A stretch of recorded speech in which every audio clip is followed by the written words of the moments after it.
आज के समय में हर कोई भविष्य जानना चाहता है। क्या शेयर बाजार ऊपर जाएगा? क्या मेरा व्यवसाय सफल होगा? ट्रेंड विश्लेषण हमें इन सवालों के जवाब खोजने में मदद कर सकता है। ट्रेंड विश्लेषण डेटा का अध्ययन है ताकि समय के साथ पैटर्न की पहचान की जा सके। यह हमें बताता है कि अतीत में क्या हुआ, वर्तमान में क्या हो रहा है और भविष्य में क्या होने की संभावना है। ट्रेंड विश्लेषण महत्वपूर्ण है क्योंकि यह हमें सूचित निर्णय लेने में मदद करता है।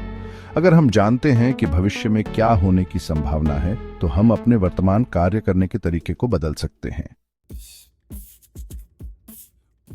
ट्रेंड विश्लेषण की नींव डेटा है। डेटा के बिना ट्रेंड विश्लेषण करना असंभव है। हमें सही प्रकार के डेटा को इकट्ठा करने की आवश्यकता है और हमें यह सुनिश्चित करने की आवश्यकता है कि डेटा सटीक हो। डेटा संग्रह के बाद हमें डेटा को इस तरह से प्रस्तुत करने की आवश्यकता है जिसे समझना आसान हो। इसे डेटा विजुअलाइजेशन कहा जाता है।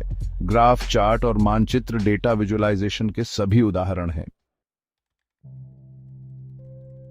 एक बार जब हमारे पास डेटा हो जाता है तो हम ट्रेंड की पहचान करना शुरू कर सकते हैं। ट्रेंड समय के साथ डेटा में पैटर्न होते हैं। ट्रेंड ऊपर की ओर, नीचे की ओर या चक्रीय हो सकते हैं। ट्रेंड की पहचान करने के लिए हम विभिन्न सांख्यिकीय तकनीकों का उपयोग कर सकते हैं। एक बार जब हम एक ट्रेंड की पहचान कर लेते हैं तो हमें यह विश्लेषण करने की आवश्यकता होती है कि यह कितना मजबूत है। एक मजबूत ट्रेंड जारी रहने की संभावना है, जबकि एक कमजोर ट्रेंड के उलट होने की संभावना है। ट्रेंड विश्लेषण का उपयोग विभिन्न क्षेत्रों में किया जा सकता है, जिसमें व्यवसाय, वित्त और विज्ञान शामिल हैं। व्यवसायों में ट्रेंड विश्लेषण का उपयोग बिक्री, विपणन और उत्पाद विकास से संबंधित निर्णय लेने के लिए किया जा सकता है। वित्त में ट्रेंड विश्लेषण का उपयोग निवेश निर्णय लेने के लिए किया जा सकता है।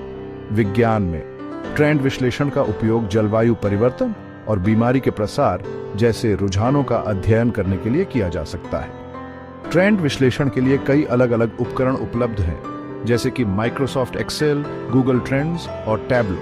ट्रेंड विश्लेषण एक शक्तिशाली उपकरण है जिसका उपयोग भविष्य की भविष्यवाणी करने के लिए किया जा सकता है। हालांकि यह याद रखना महत्वपूर्ण है कि ट्रेंड विश्लेषण केवल एक उपकरण है और यह सही नहीं है। ट्रेंड विश्लेषण का उपयोग करते समय हमें हमेशा अपने सर्वोत्तम निर्णय का उपयोग करना चाहिए।